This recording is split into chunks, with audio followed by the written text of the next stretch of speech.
Deixe sua Bíblia aberta após a leitura. Vamos caminhar na graça do Senhor. Nos acharam? Mas colocando de pé se você achou, para a gente fazer a leitura juntos.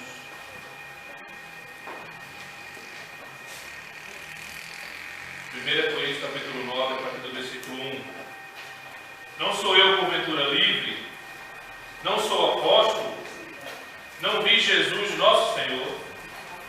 Acaso não sois fruto do meu trabalho no Senhor? Se não sou apóstolo para outrem, certamente o sou para vós outros. Porque vós sois o selo do meu apostolado no Senhor. A minha defesa perante os que me interpelam é esta: não temos nós o direito de comer e beber, e também o de fazer-nos acompanhar de uma mulher irmã, como fazem os demais apóstolos, e os irmãos do Senhor, e Cefas? Ou somente eu e Barnabé não temos direito de deixar de trabalhar? Quem jamais vai à guerra à sua própria custa? Quem planta a vinha e não come do seu fruto? Ou quem apacenta um rebanho e não se alimenta do leite do rebanho? Porventura falo isto como homem, ou não diz também a lei? Porque na lei de Moisés está escrito: não atarás a boca ao boi quando pisa o trigo. Acaso é com bois que Deus se preocupa? Ou é seguramente por nós que ele diz? Certo que é por nós que está escrito: pois o que lavra cumpre fazê-lo com esperança. O que pisa o trigo, faça-o na esperança de receber a parte que lhe é devida. Se nós vos semeamos as coisas espirituais, será muito recolhermos de vós bens materiais. Se outros participam deste direito sobre vós, não temos nós em maior medida? Entretanto, não usamos deste direito, antes suportamos tudo, para não criarmos qualquer obstáculo ao Evangelho de Cristo. Não sabeis vós que os que prestam serviços sagrados do próprio templo se alimentam? E quem serve ao altar, do altar tira o seu sustento? Assim ordenou também o Senhor aos que pregam o Evangelho, que vivam do Evangelho. Eu, porém, não me tenho servido de nenhuma destas coisas, e não escrevo isto para que assim se faça comigo, porque melhor me fora morrer antes que alguém me anule esta glória. Se anuncio o Evangelho, não tenho de que me gloriar, pois sobre mim pesa essa obrigação. Porque ai de mim, se não pregar o Evangelho. Se o faço de livre vontade, tenho um galardão. Mas se constrangido, é então a responsabilidade de despenseiro que me está confiada. Nesse caso, qual é o meu galardão? É que evangelizando proponho de graça o Evangelho, para não me valer do direito que ele me dá. Porque, sendo livre de todos, fiz-me escravo de todos, a fim de ganhar o maior número possível. Procedi para com os judeus como judeu, a fim de ganhar os judeus. Para os que vivem sob o regime da lei, como se eu mesmo assim vivesse, para ganhar os que vivem debaixo da lei, embora não esteja eu debaixo da lei. Aos sem lei, como se eu mesmo fosse, não estando sem lei para com Deus, mas debaixo da lei de Cristo, para ganhar os que vivem fora do regime da lei. Fiz-me fraco para com os fracos, com o fim de ganhar os fracos. Fiz-me tudo para com todos, com o fim de, por todos os modos, salvar alguns. Tudo faço por causa do Evangelho, com o fim de me tornar cooperador com ele. Não sabeis vós que os que correm no estádio, todos na verdade correm, mas um só leva o prêmio? Correi de tal maneira que o alcanceis. Todo atleta em tudo se domina. Aqueles para alcançar uma coroa corruptível, nós, porém, a incorruptível. Assim como também eu, não sem meta, assim luto, não como desferindo golpes no ar, mas esmurro o meu corpo e o reduzo à escravidão, para que, tendo pregado a outros, não venha eu mesmo a ser desqualificado. Amém? Palavra bendita de Deus. Senhor, aplica essa palavra no nosso coração, Pai, ela é viva e eficaz. Nós cremos nisso, que nós possamos ser edificados no nome de Jesus. Amém. Pode sentar, irmãos. Bendito seja o nome do Senhor. O título dessa mensagem é... Traz mais um? Tem só um mercado aqui. A verdadeira liberdade limita a liberdade. Tá? Esse é o título da mensagem. A verdadeira liberdade limita a liberdade. No capítulo 8, nós entramos em uma fase nova aí da Carta de Coríntios, que é uma fase que o apóstolo Paulo fala muito sobre a liberdade cristã.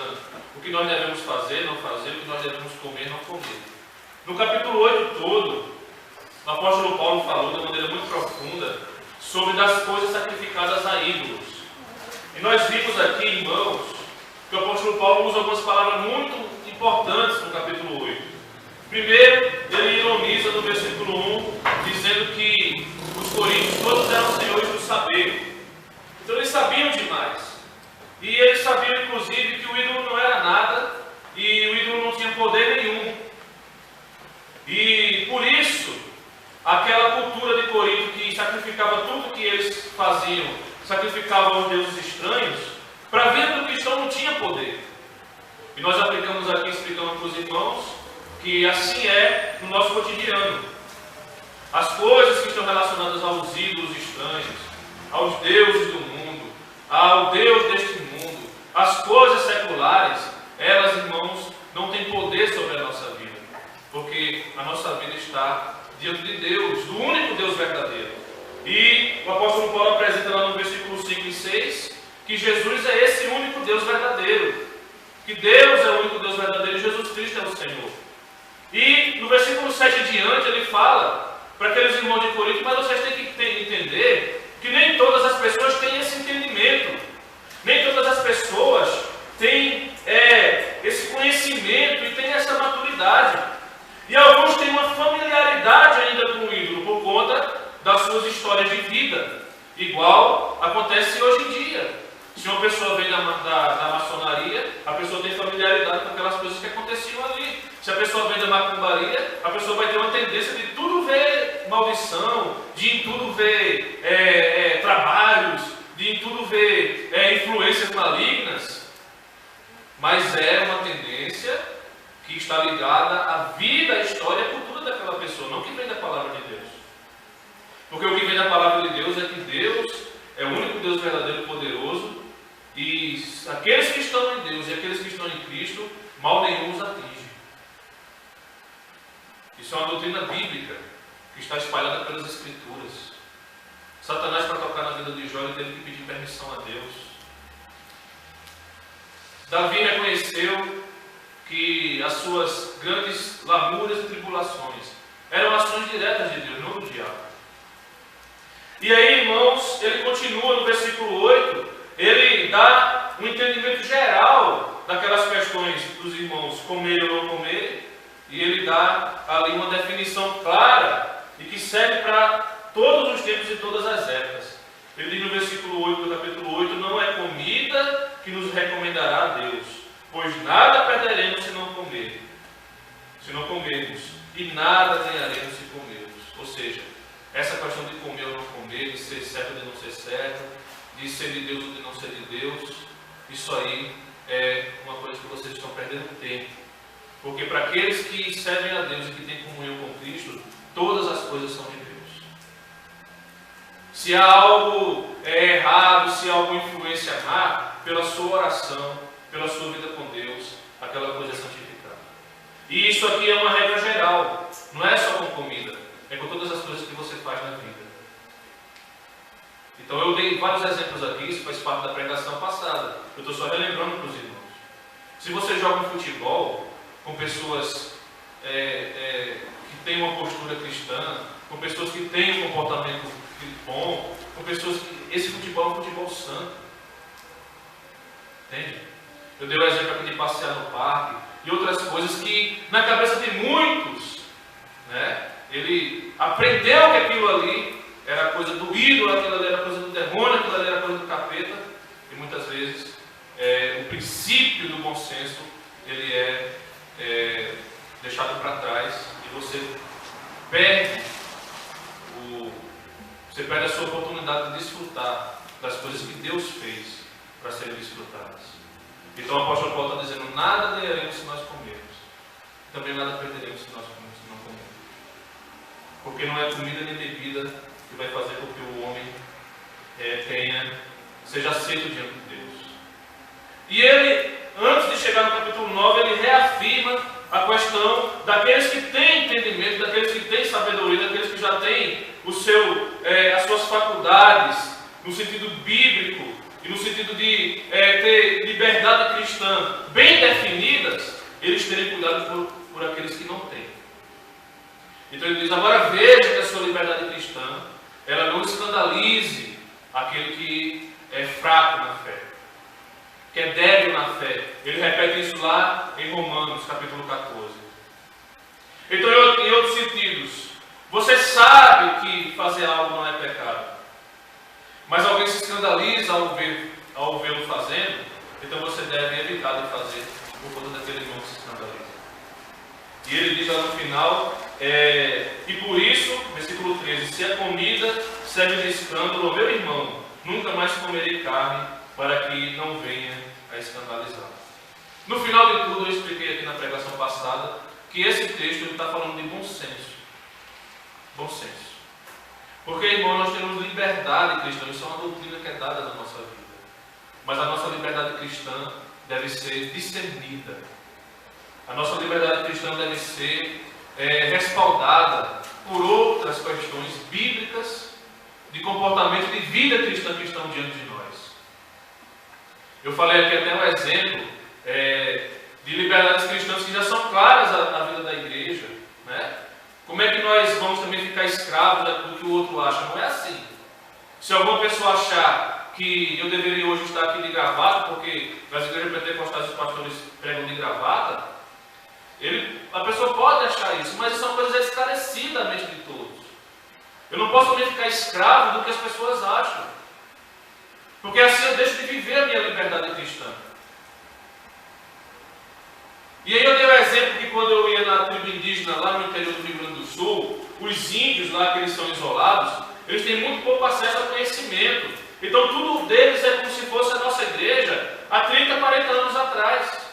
Então eles não usam barba, eles usam sempre gravata, eles usam sempre calça social, os pastores. E quando eu ia lá nesse lugar, sabendo dessa condição deles, eu usava tudo o que era aceito a eles usar. Se eu estivesse usando barba, eu tirava a barba para jogar. Mas ele não pode se comportar dessa mesma forma aqui na cidade grande. Porque na cidade grande já existe o conhecimento. Para que a nossa liberdade cristã, ela exista também. Então, mais uma vez, o final de tudo é bom senso. E aí o apóstolo Paulo, depois que dá essa palavra, porque essa palavra é muito profunda, eu lembro aqui que foi mais de uma hora de pregação só nela.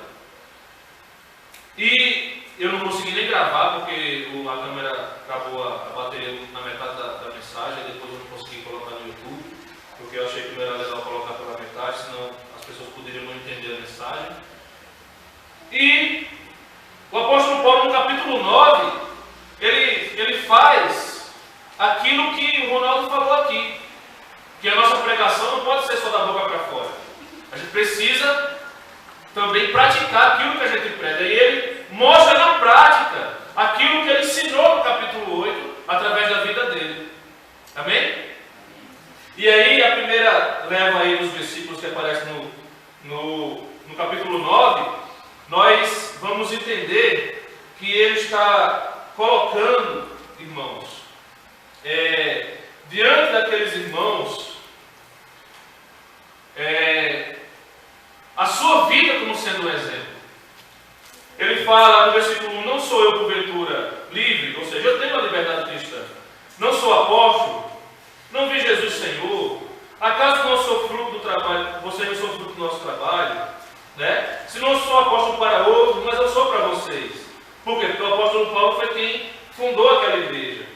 Versículo 3, a minha defesa perante os que me interpelam é esta, né? E aí ele começa a falar de direitos que ele tem. Ou seja, a questão da igreja de Corinto era que aquela tendência que os líderes de partidos que existiam dentro da igreja, que a gente já falou aqui para os irmãos tinha, ela se colocava como sendo das pessoas, e não como sendo servo das pessoas. E o apóstolo Paulo diz: eu sou apóstolo também. Vocês são servos do meu apostolado, ou seja, eu que gerei vocês em Cristo. Né? Vocês são fruto do meu trabalho no Senhor.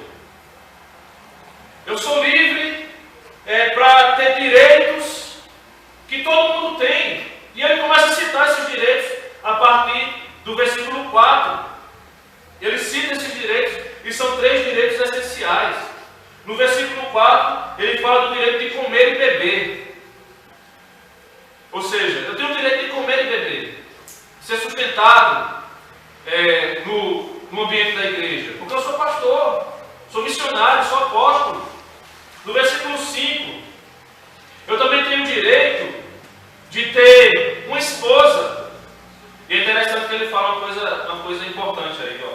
Versículo 5. E também o de fazer-nos acompanhar de uma mulher irmã. Mulher irmã é esposa, tá? Como também os demais apóstolos. Ou seja, os apóstolos eram casados. A Igreja Católica já caiu do cavalo aí nesse versículo. Ou seja, os demais apóstolos tinham uma esposa. Ele fala: eu também não teria o direito de ter uma esposa, tá? Como também os demais apóstolos. E os irmãos do Senhor. Então os apóstolos e os irmãos de Jesus, que era Judas, pelo menos, e Tiago, que nós conhecemos, está na Bíblia, tá? Que se converteram depois da morte de Jesus e ressurreição, se tornaram líderes da igreja. Eles também eram casados, tinham suas esposas. E Cefas aí é Pedro, que era o líder, né, daquele colégio apostólico. Todos eles tinham suas esposas e elas estavam envolvidas no ministério com eles, e eles eram sustentados pelas igrejas que eles eram pastores, ou pelas missões que estavam ali envolvidos. Eles estavam com a sua vida envolvidos nelas, na igreja do primeiro século, e eles tinham o seu sustento, eles tinham o seu salário. E no versículo 6, ele fala do terceiro direito, que é o direito de se envolver na obra de maneira integral. Ele fala no versículo 6, ou somente eu e Barnabé não temos o direito de deixar de trabalhar.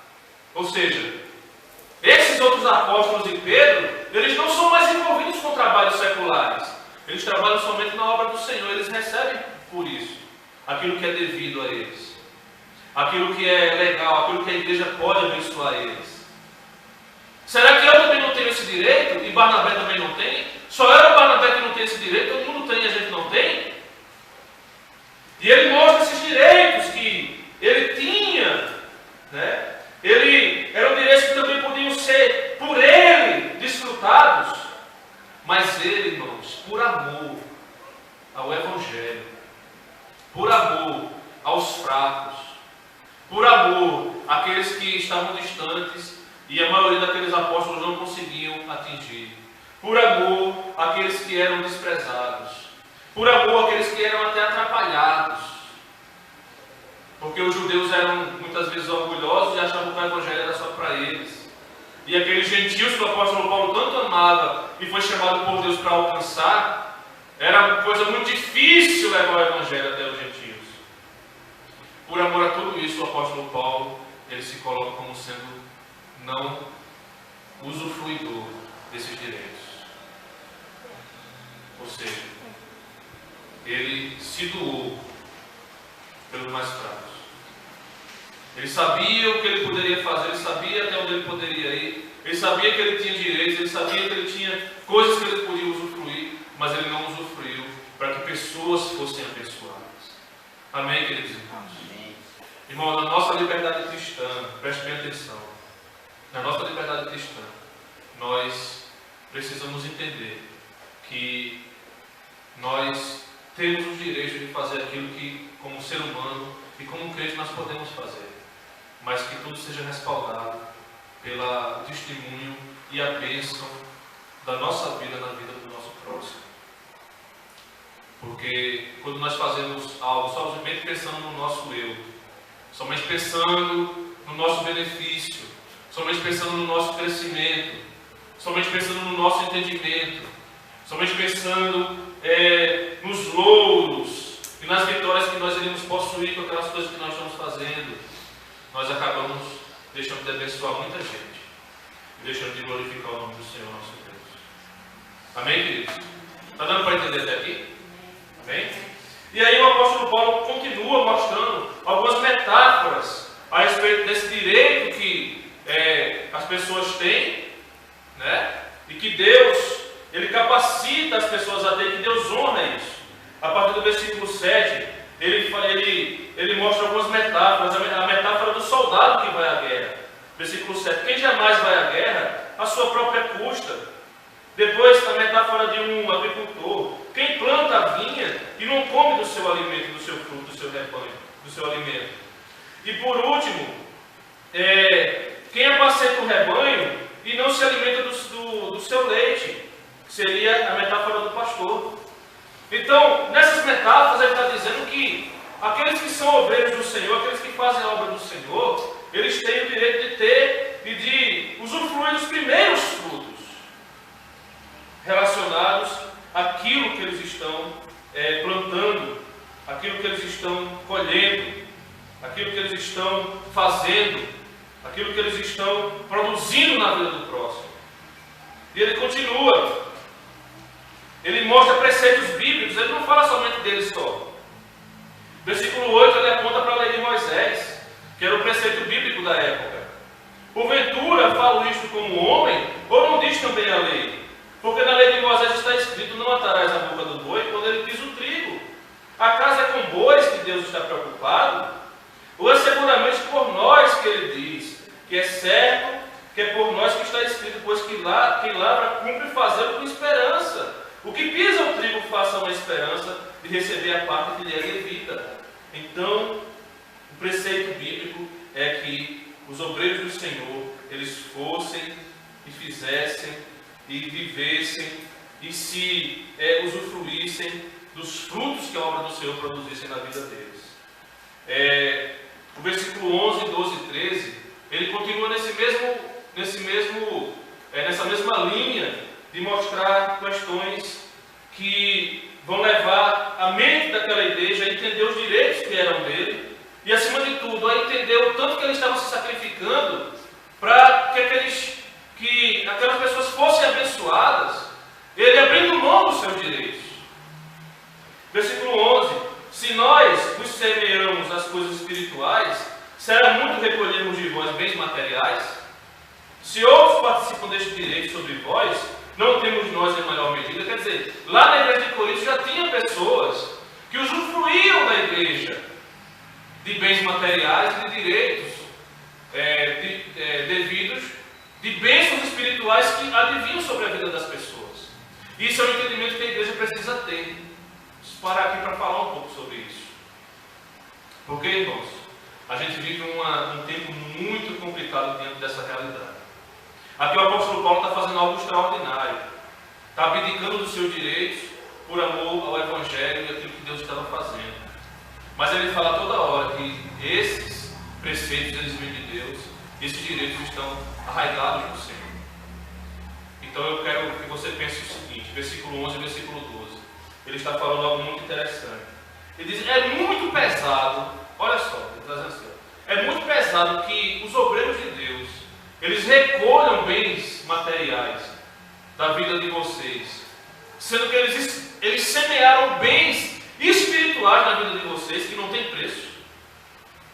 Agora você pense aí, os bens espirituais que você já colheu na sua vida, porque pessoas ministraram sobre você, porque pessoas ministraram sobre a sua família, porque pessoas ministraram sobre a sua vida, porque pessoas acompanharam você, aconselharam você, estiveram ao seu lado, a maioria dessas pessoas, obreiros, pastores. Pense o valor que isso tem. Coloque isso em valores, em reais, em notas. Será que tem valor? Será que a conversão do nosso esposo, da nossa esposa, dos nossos filhos tem valor? Será que os livramentos que vêm pelas ministrações que são dadas às nossas vidas pelos homens de Deus, será que tem valor? Então, o que o apóstolo Paulo está dizendo Vocês acham que é muito vocês se esforçarem para serem fiéis a Deus e cumprir o preceito de Deus de sustentarem os obreiros do Senhor? Vocês acham que é muito pedir isso? E é isso que a palavra pede em toda a sua extensão, Antigo Testamento e Novo Testamento. E vocês têm que entender que isso vem de Deus. Lá em Levítico, por exemplo, é o início, quando Deus começa a estabelecer essa questão do leviarato, do serviço ao Senhor. Primeiro ele fala, lá no capítulo 18 de Levítico, primeiro ele fala para Arão, no versículo 8, os dízimos serão primeiro para o teu sustento e para o sustento dos sacerdotes. Depois ele fala para os levitas, que eram aqueles que eram distribuídos para vários serviços na casa do Senhor, dizendo também que eles iriam ser sustentados pelos dízimos e pelas ofertas que eram trazidas à igreja. E ele diz: vocês não irão ter terra, vocês não irão ter bens, quando o povo de Israel conquistar as terras, vocês não irão receber, porque é o povo que vai sustentar vocês. Eles vão trazer para o templo, eles vão dizimar o Senhor, e desse dízimo vocês vão sobreviver. Depois Deus começa a mandar dividir o dízimo com o órfão e a viúva, com os necessitados, com aqueles que chegavam na porta do templo, e vai se desenvolvendo todo o sistema de investimento daquele dinheiro que chegava na casa do Senhor. Mas primeiro era para os sacerdotes. De uma forma geral, era isso que o apóstolo Paulo estava passando para eles. E também Jesus falou isso. Quando Jesus manda os discípulos evangelizando lá em Lucas capítulo 10, versículo 7, ele fala para que eles permanecem na cidade onde vocês estáis, na mesma casa, se alimentando daquilo que for oferecido a vocês, porque digno é o trabalhador do seu salário. Jesus ensina isso como ordem também, lá em Mateus capítulo 10, versículo 9 e versículo 10, dizendo: vocês não têm problema com respeito ao sustento de vocês. Onde vocês chegarem, onde vocês ministrarem o Evangelho, entendam que a ministração de vocês irá produzir bênçãos, essas bênçãos irão produzir frutos, e as pessoas irão reconhecer isso e irão abençoar vocês, e sejam abençoados, porque mais uma vez, digno é o trabalhador do seu salário. Ele repete lá em Mateus. E repete também o apóstolo Paulo lá em 1 Timóteo capítulo 5, versículo 17 e versículo 18, dizendo que os presbíteros, ou seja, os pastores, presbítero lá é pastor, que se afadigam no ensino, que se afadigam na pregação e que presidem bem a obra do Senhor, eles são dignos de dobrados honorários. Dobrados honorários seriam honra e remuneração justa. Então o apóstolo Paulo dá toda uma ênfase, dizendo: olha tudo isso aqui que eu tenho direito, é uma liberdade que eu tenho, eu posso usufruir disso. Mas aí ele lança um desafio tremendo, irmãos, a partir do versículo 15 em diante. Ele diz: eu, porém, não me tenho servido de nenhuma destas coisas, e não escrevo isto para que assim se faça comigo, porque melhor me fora morrer, antes que alguém me anule esta glória. Se anuncio o Evangelho, não tenho de que me gloriar, pois sobre mim pesa esta obrigação, porque há de mim se não pregar o Evangelho. Ele sai sempre falando essa posição de renúncia dele, ligada à obrigação que ele tem de pregar o Evangelho. Então tem algumas coisas que nós precisamos entender aqui, para que a gente não confunda, para que a gente não se atrapalhe em nosso raciocínio. A gente vai dizer assim: agora ele vai ficar com quem? Com o apóstolo Paulo? Ou com os pastores, os apóstolos, os presbíteros, Pedro e os irmãos do Senhor, que tinham outra postura diante dessa realidade? Eles pregavam o Evangelho da mesma forma. Eles tinham os seus frutos e tinham o foco do ministério deles também. Tem algumas coisas que nós precisamos entender aqui. Uma coisa que nós precisamos entender é o foco ministerial de Paulo. Paulo era missionário. Paulo tem um chamado especial para levar o Evangelho da maneira mais rápida possível ao maior número de lugares possível. Paulo não tinha esposa e filhos para pesar sobre ele. E essas posturas trariam sofrimento, trariam dor, trariam angústia para a vida dele, mas ele sabia que foi para isso que ele foi chamado. Foi para isso que ele foi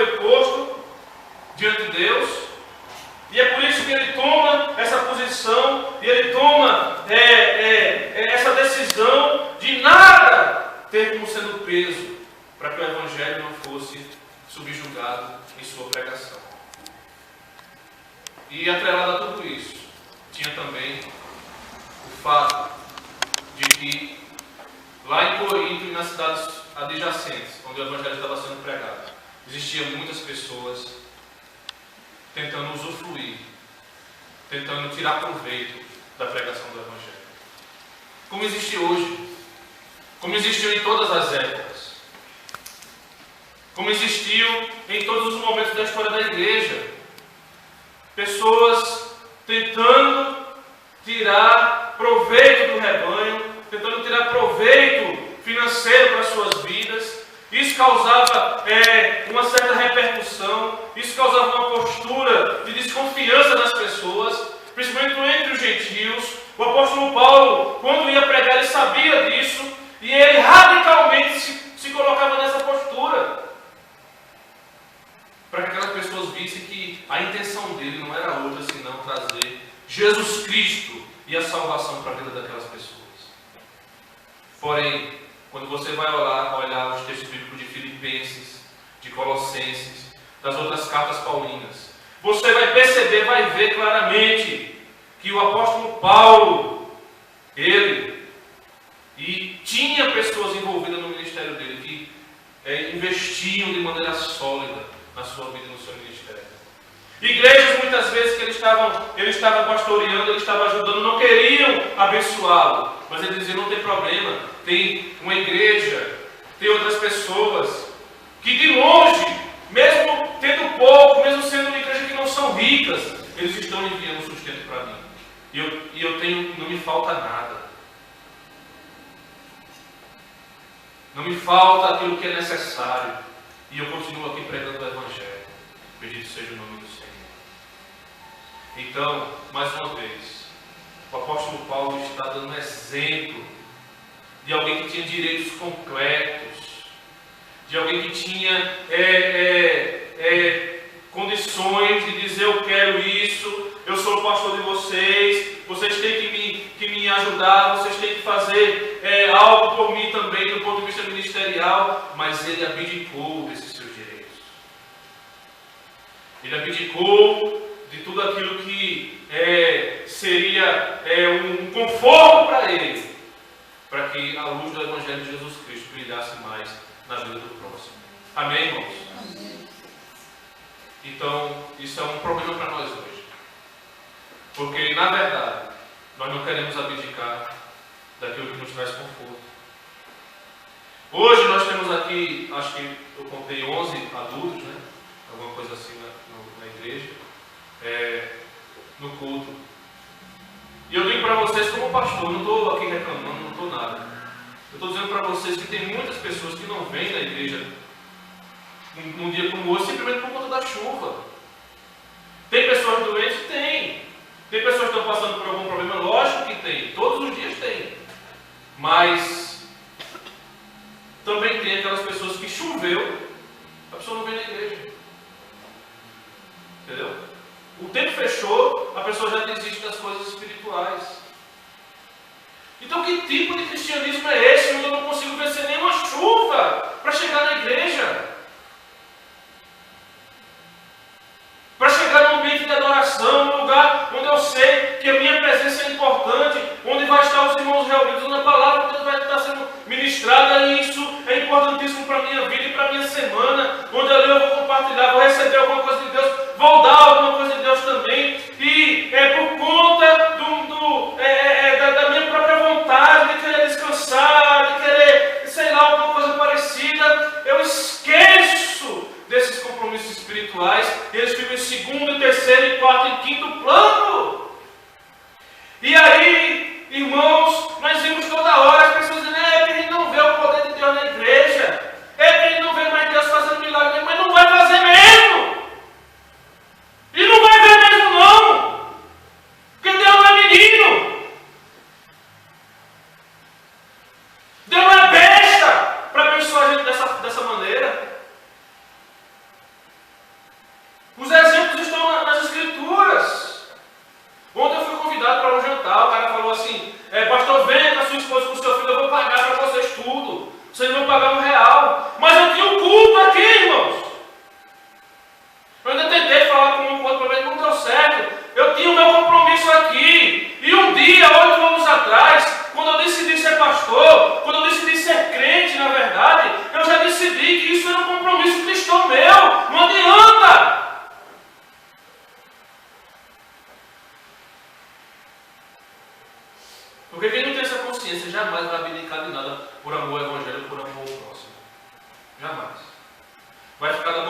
coração.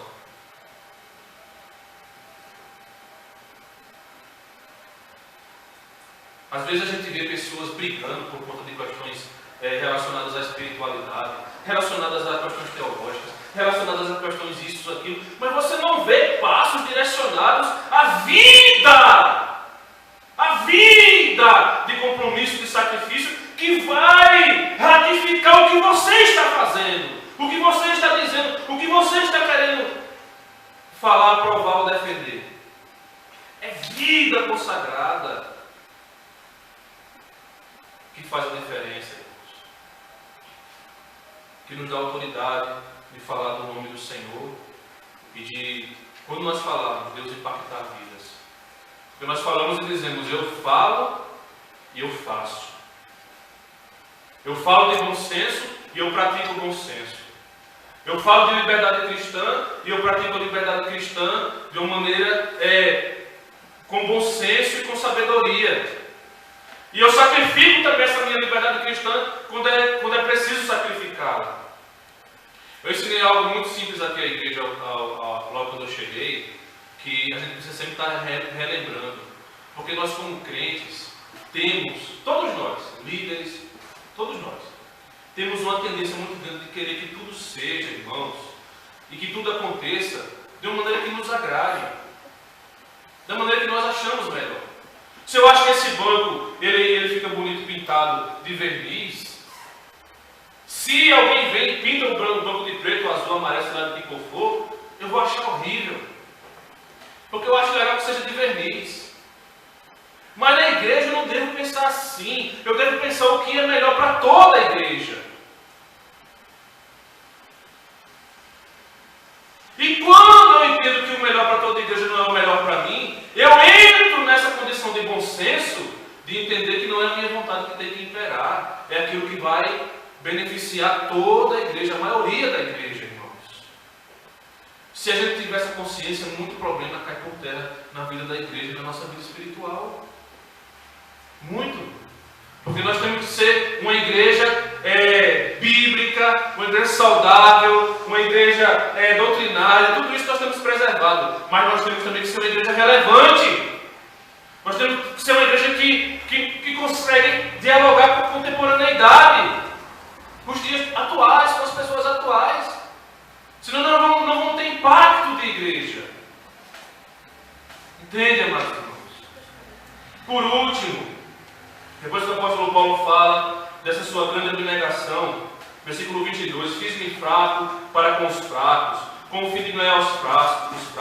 Fiz-me tudo para com todos, com o fim de por todos os modos, salvar alguns. Olha que coisa tremenda.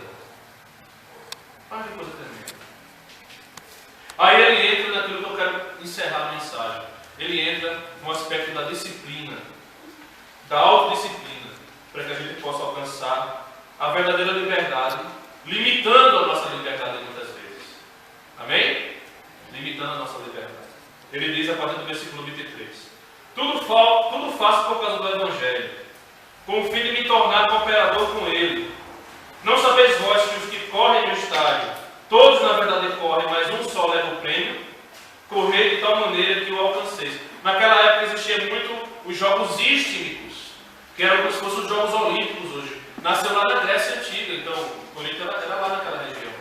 Já existiam jogos, competição, isso era muito forte da cultura. E ele cita isso. Vocês sabem que quem está lá nos jogos, né, está lutando, está correndo, mas só um leva o prêmio.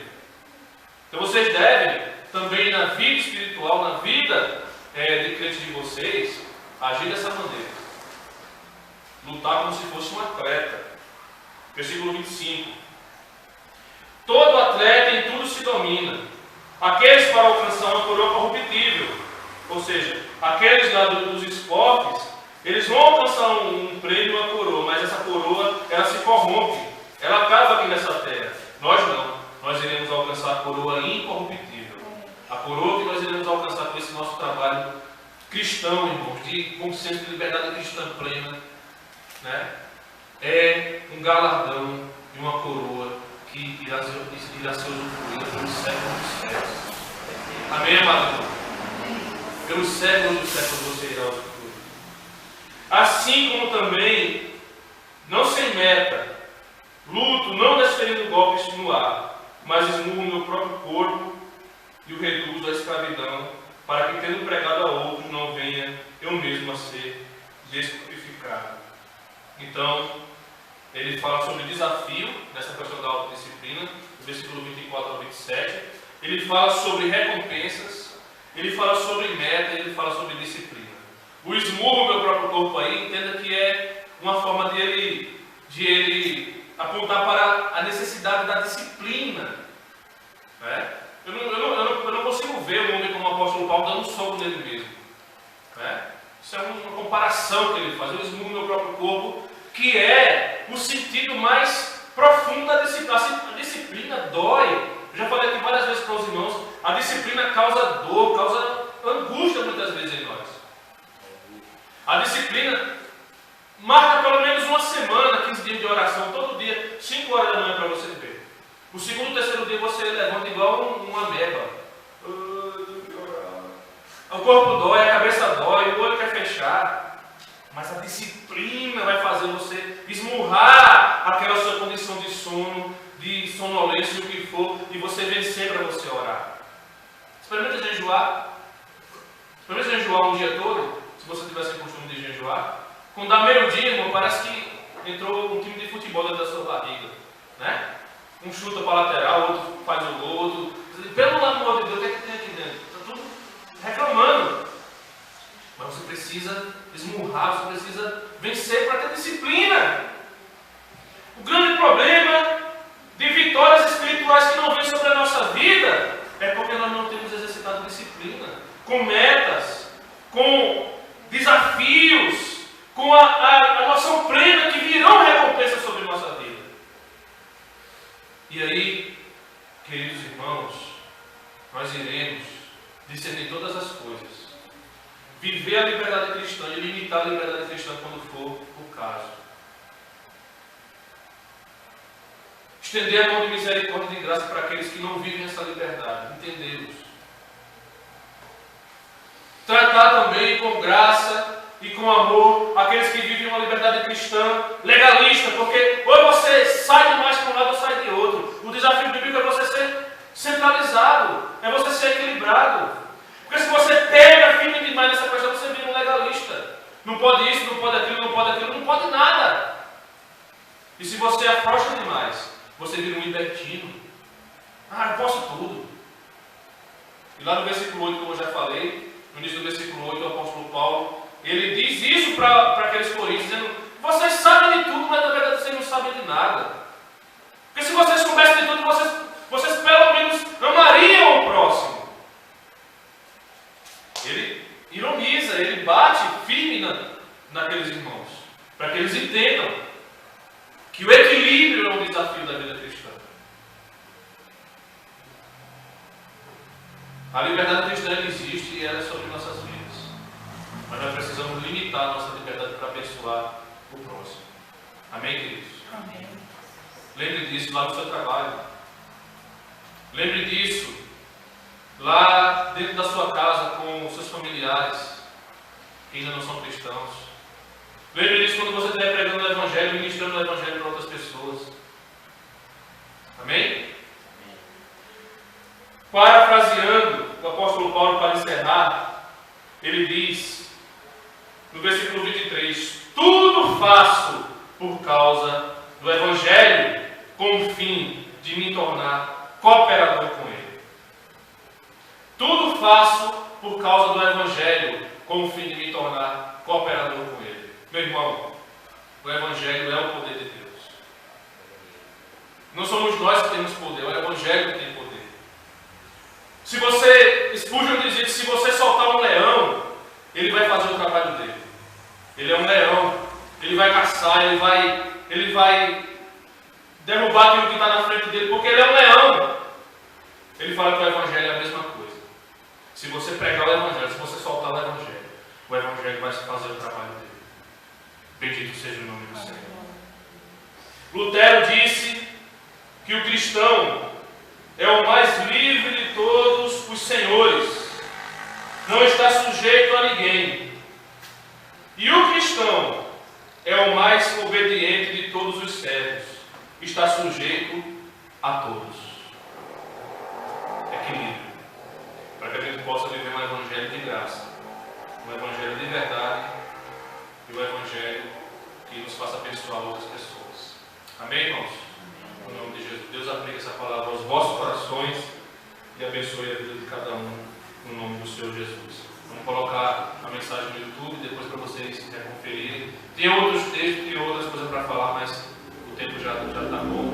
A anotação sobre colocar em pé, vamos orar. Em nome do Senhor Jesus.